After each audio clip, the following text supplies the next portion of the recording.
नमस्कार मित्रों, आपका स्वागत है इंस्टेंट कहानियाँ चैनल पर। यहाँ आपको धार्मिक ज्ञान और सनातन धर्म ज्ञान के बारे में बताया जाएगा।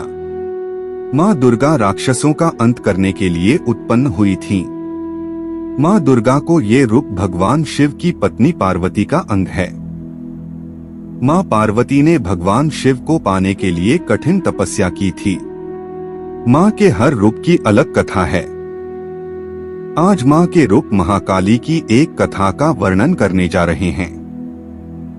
भगवती दुर्गा की 10 महाविद्याओं में से एक है महाकाली, जिनके काले और डरावने रूप की उत्पत्ति राक्षसों का नाश करने के लिए हुई थी। यह एकमात्र ऐसी शक्ति है जिनसे स्वयं काल भी भय खाता है। उनका क्रोध इतना विकराल रूप ले लेता है कि संपूर्ण संसार की शक्तियां मिलकर भी उनके गुस्से पर काबू नहीं पा सकती। उनके इस क्रोध को रोकने के लिए स्वयं उनके पति भगवान शंकर उनके चरणों में आकर लेट गए थे। इस संबंध में शास्त्रों में एक कथा वर्णित है जो इस प्रकार है। दैत्य रक्तबीज ने कठोर तप के बल पर वर पाया था कि अगर उसके खून की एक बूंद भी धरती पर गिरेगी तो उससे अनेक दैत्य पैदा हो जाएंगे।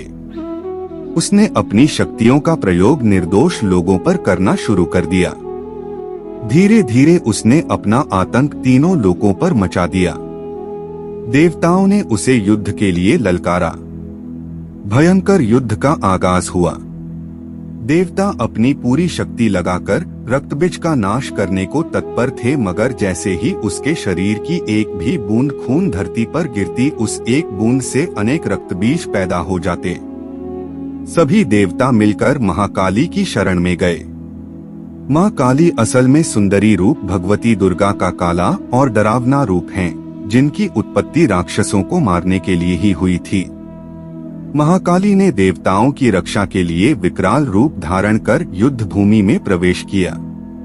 माँ काली की प्रतिमा देखें तो देखा जा सकता है कि वह विकराल माँ है, जिसके हाथ में खप्पर है, लहू टपकता है तो गले में खोपड़ियों की माला है, मगर माँ की आंखें और हृदय से अपने भक्तों के लिए प्रेम की गंगा बहती है।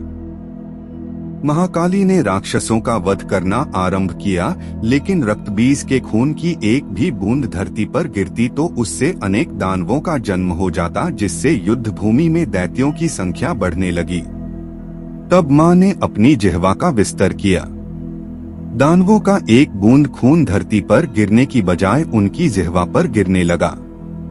वह लाशों के ढेर लगाती गई और उनका खून पीने लगी। इस तरह महाकाली ने रक्तबीज का वध किया, लेकिन तब तक महाकाली का गुस्सा इतना विकराल रूप से चुका था कि उनको शांत करना जरूरी था, मगर हर कोई उनके समीप जाने से भी डर रहा था।